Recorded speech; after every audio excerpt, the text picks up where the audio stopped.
दोस्तों, आज women's premier league 2026 का 5वां मुकाबला ऐसा रहा कि आखिरी गेंद तक रोमांच दिलों की धड़कनें बढ़ाता रहा था। नवी मुंबई और आमने सामने थीं आरसीबी वुमेन्स और यूपी वॉरियर्स वुमेन्स।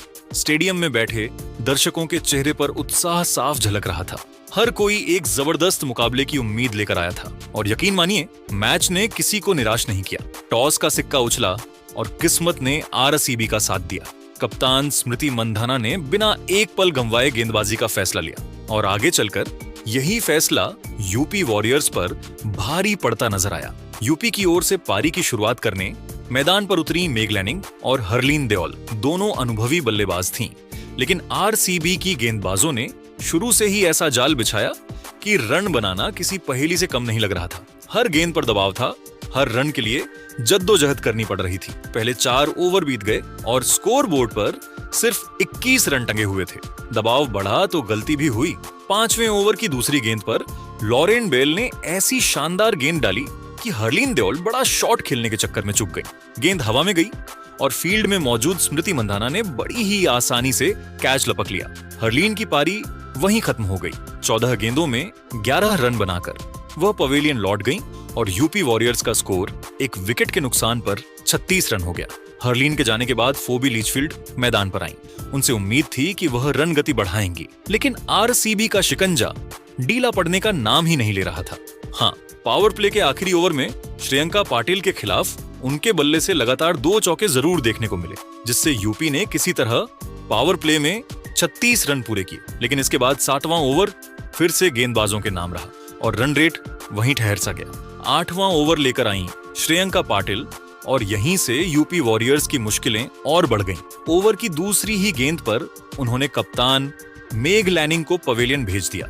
लैनिंग आज बड़ी पारी खेलने में नाकाम रही और 21 गेंदों में सिर्फ 14 रन बनाकर आउट हो गई। कप्तान के जाते ही यूपी की हालत और पतली हो गई। उसी ओवर की आखिरी गेंद पर श्रेयंका ने दूसरा झटका दे दिया।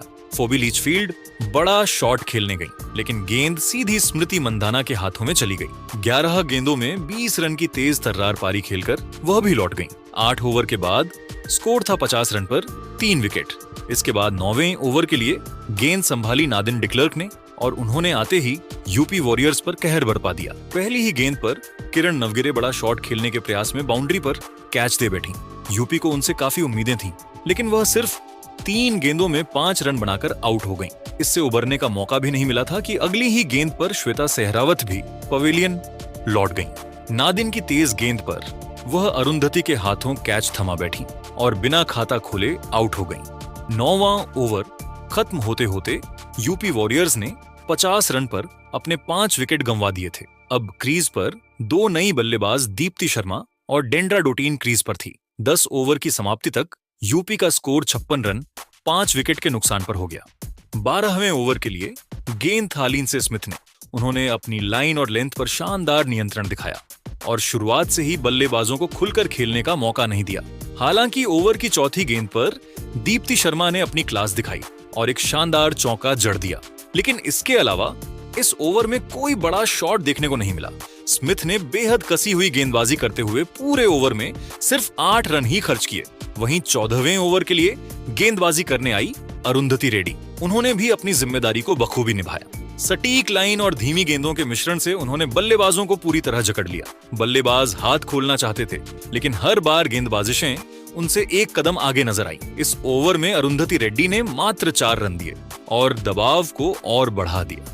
इसके बाद कप्तान ने अगले ओवर के लिए श्रेयका पाटिल को गेंद सौंपी। यह ओवर मैच का टर्निंग पॉइंट साबित हुआ। हालांकि शुरुआत अच्छी नहीं रही और उन्होंने एक्स्ट्रा के रूप में 2 वाइड और एक नो बॉल दे दी, लेकिन असली कहानी इसके बाद शुरू हुई। डेंड्रा डोटीन ने मौके को पहचाना और श्रेयंका पाटिल पर आक्रामक रुख अपनाया। उन्होंने एक शानदार चौका लगाया और फिर उसी ओवर में एक दमदार जड़ दिया। अचानक से स्टेडियम का माहौल बदल गया। रन गति तेज हो गई और टीम का स्कोर 91 रन तक पहुंच गया। अब साफ था कि बल्लेबाज आखिरी ओवरों में ताबड़तोड़ बल्लेबाजी करना चाहते हैं। अगले ओवर के लिए गेंदबाजी में वापस नादिन डिक्लर्क को बुलाया गया, लेकिन इस बार किस्मत बल्लेबाजों के साथ थी। पहली ही गेंद नो बॉल निकली और दीप्ति शर्मा को फ्री हिट मिली। दीप्ति ने इस मौके को बिल्कुल नहीं घुमाया और फ्री हिट पर शानदार चौका जड़ दिया। इसके बाद उन्होंने सिंगल और डबल लेकर पारी को आगे बढ़ाया और स्ट्राइक रोटेट करती रही।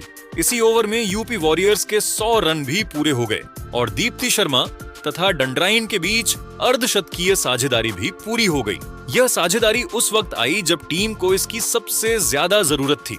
16वें ओवर के लिए कप्तान ने फिर से अरुंधति रेड्डी पर भरोसा जताया, लेकिन इस बार डोटिन पूरी तरह लय में नजर आ रही थी। ओवर की दूसरी ही गेंद पर उन्होंने कवर के ऊपर से एक बेहद खूबसूरत चौका जड़ दिया। ये शॉट न सिर्फ रन के लिहाज से अहम था, बल्कि आत्मविश्वास बढ़ाने वाला भी था। दीप्ति शर्मा भी अब पूरी तरह सेट हो चुकी थी। दोनों बल्लेबाजों ने द क्रीज पर सहज दिख रहे थे और गेंदबाजों पर दबाव साफ झलकने लगा था। अब पारी में सिर्फ 3 ओवर बाकी थे। 18वें ओवर के लिए स्मिथ को दोबारा गेंद सौंपी गई। उन्होंने अपने अनुभव का बेहतरीन इस्तेमाल किया और एक बार फिर किफायती गेंदबाजी की। बल्लेबाजन बड़े शॉट लगाने की कोशिश कर रहे थे, लेकिन लन स्मिथ ने उन्हें ज्यादा मौके नहीं दिए। इस ओवर में भी सिर्फ 8 रन ही आए, जिससे मैच आखिरी 2 ओवरों पर आकर टिक गया। दोस्तों, मैच अपने आखिरी मोड़ पर पहुंच चुका था और स्टेडियम का माहौल पूरी तरह से गर्म हो चुका था। 19वें ओवर की जिम्मेदारी नादिन डिक्लर्क को सौंपी गई, लेकिन शायद उन्हें भी अंदाजा नहीं था कि यह ओवर उनके लिए कितना भारी पड़ने वाला है।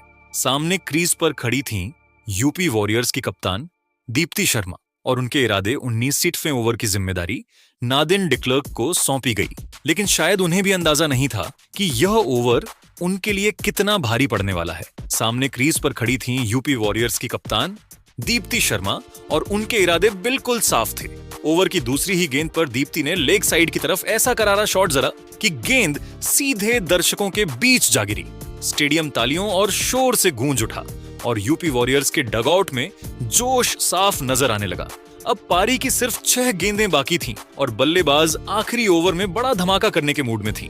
अंतिम ओवर के लिए एक बार फिर श्रेयांका पाटिल को गेंद थमाई गई, लेकिन दबाव अब गेंदबाज के चेहरे पर साफ दिख रहा था। ओवर की पहली ही गेंद पर डैंड्रा डॉटिन ने सामने की ओर जबरदस्त शॉट खेलते हुए अपने इरादे जता दिए। इसके बाद तीसरी और आखिरी गेंद पर दीप्ति शर्मा ने लगातार 2 शानदार चौके जड़ दिए। गेंदबाज पूरी तरह से दबाव में आ चुकी थी और हर छोटी गलती की सजा मिल रही थी। इस तरह यूपी वॉरियर्स ने अपनी पारी का अंत 143 रन पर 5 विकेट के नुकसान के साथ किया। दीप्ति शर्मा ने नाबाद 45 रन की कप्तानी पारी खेली, जिसमें उन्होंने शानदार टाइमिंग और समझदारी का बेहतरीन प्रदर्शन किया। वहीं दूसरी ओर डॉटिन भी 40 रन बनाकर नाबाद रहीं और टीम को एक मजबूत स्कोर तक पहुंचाया। अब रॉयल चैलेंजर्स बेंगलोर के सामने जीत के लिए 144 रनों का लक्ष्य था। लक्ष्य का पीछा करने उतरी रॉयल चैलेंजर्स की टीम पूरे आत्मविश्वास से भरी हुई नजर आ रही थी। पारी की शुरुआत करने के लिए कप्तान स्मृति मंधाना के साथ ग्रेस हैरिस मैदान पर उतरी। सामने गेंद थामे थी दीप्ति शर्मा। पहली ही गेंद पर ग्रेस हैरिस ने अपने इरादे साफ कर दिए। कवर के ऊपर से खेला गया शानदार चौका और रॉयल चैलेंजर्स ने तेज शुरुआत के संकेत दे दिए। ओवर की आखिरी गेंद पर भी ग्रेस हैरिस ने एक और चौका जड़ दिया और पहले ही ओवर में 10 रन बोर्ड पर लग चुके थे। स्मृति मंधाना ने भी ज्यादा देर इंतजार नहीं किया। उन्होंने क्लासिक कवर ड्राइव के जरिए अपना पहला चौका जड़ा और ऐसा लगा जैसे गेंद उनके बल्ले से चिपक कर निकल रही हो। दोनों बल्लेबाज पावर प्ले में पूरी तरह से आक्रामक अंदाज में खेल रही थीं। हर गेंद पर रन लेने की मंशा साफ दिख रही थी और यूपी वॉरियर्स के फील्डर्स पर दबाव लगातार बढ़ता जा रहा था। तीसरा ओवर लेकर आई शिख पांडे, लेकिन यहां भी स्मृति मंधाना का अनुभव काम आया। पहली 2 गेंदों पर लगातार 2 शानदार चौके और स्टेडियम फिर से तालियों से गूंज उठा। हालांकि इसके बाद शिख पांडे ने वापसी की कोशिश जरूर की, लेकिन तब तक नुकसान हो चुका था। चौथे ओवर में गेंदबाजी करने आई क्रांति गौड़ और उन्हें स्मृति मंधाना ने खास निशाना बना लिया। इस ओवर में लगातार 3 चौके पड़े और मैच रॉयल चैलेंजर्स के पक्ष में झुकता हुआ साफ नजर आने लगा। 5 ओवर खत्म होते होते यूपी वॉरियर्स 3 अलग अलग गेंदबाज आजमा चुकी थी, लेकिन कोई भी रन गति पर ब्रेक नहीं लगा पा रहा था। पावर प्ले का आखिरी ओवर लेकर आई डैंड्रा डॉटिन और यूपी वॉरियर्स को उम्मीद थी कि शायद इसी ओवर में कोई विकेट मिल जाए, लेकिन ओवर की शुरुआत ही उनके लिए किसी बुरे सपने से कम नहीं रही। पहली ही गेंद नो बॉल और फ्री हिट पर ग्रेस हैरिस का शानदार चौका। इसके बाद तो ग्रेस हैरिस ने गियर ही बदल दिया। लंबे लंबे शॉट्स, एक के बाद एक चौके और छक्के, गेंद मानो हवा में उड़ रही थी। इसी ओवर में ग्रेस हैरिस ने महज 22 गेंदों में अपना अर्धशतक पूरा कर लिया। डॉटिन ने इस ओवर में पूरे 32 रन लुटा दिए और 6 ओवर की समाप्ति पर रॉयल चैलेंजर्स का स्कोर पहुंच चुका था 78 रन। पावर प्ले खत्म होते होते मुकाबला लगभग एक तरफा हो चुका था। 60वें ओवर में स्मृति मंदाना ने सोफी एक्लेस्टोन को भी नहीं बख्शा और शानदार फुटवर्क के साथ 2 बेहतरीन चौके जड़ दिए। 8वें ओवर में टीम ने 100 रन पूरे किए और इसी के साथ स्मृति मंदाना और ग्रेस हैरिस के बीच शतकीय साझेदारी भी पूरी हो गई। अब जीत बस औपचारिकता लग रही थी। इसके बाद ग्रेस हैरिस ने सोफी एक्लेस्टोन की गेंद पर लंबा छक्का जड़ दिया, लेकिन अगले ही पल क्रिकेट ने अपना अनिश्चित रूप दिखाया। एक बड़ा शॉट खेलने के चक्कर में ग्रेस हैरिस गेंद को सीधा मेग लैनिंग के हाथों में दे बैठी। हालांकि तब तक वह अपना काम कर चुकी थीं। 40 गेंदों में 85 रन, 10 चौके और 5 गगनचुंबी छक्के। यह पारी लंबे समय तक याद रखी जाएगी। इसके बाद ऋचा घोष मैदान पर आईं और आते ही चौका जड़ दिया। अब जीत बस कुछ रनों की दूरी पर थी। आखिरी ओवर में दीप्ति शर्मा की गेंद पर स्मृति मंदाना के पैरों से लगकर गेंद फाइन लेग की तरफ गई और सीमा रेखा पार कर गई। चौका लगते ही रॉयल चैलेंजर्स बैंगलोर ने मैच अपने नाम कर लिया। इस तरह 13वें ओवर में ही रॉयल चैलेंजर्स ने 9 विकेट से शानदार जीत दर्ज की। स्मृति मंदाना 47 रन बनाकर नाबाद रहीं और ऋचा घोष उनके साथ क्रीज पर मौजूद थीं। दोस्तों, ऐसा ही मजेदार और रोमांचक क्रिकेट अपडेट पाने के लिए हमारे चैनल को सब्सक्राइब जरूर कीजिएगा। धन्यवाद।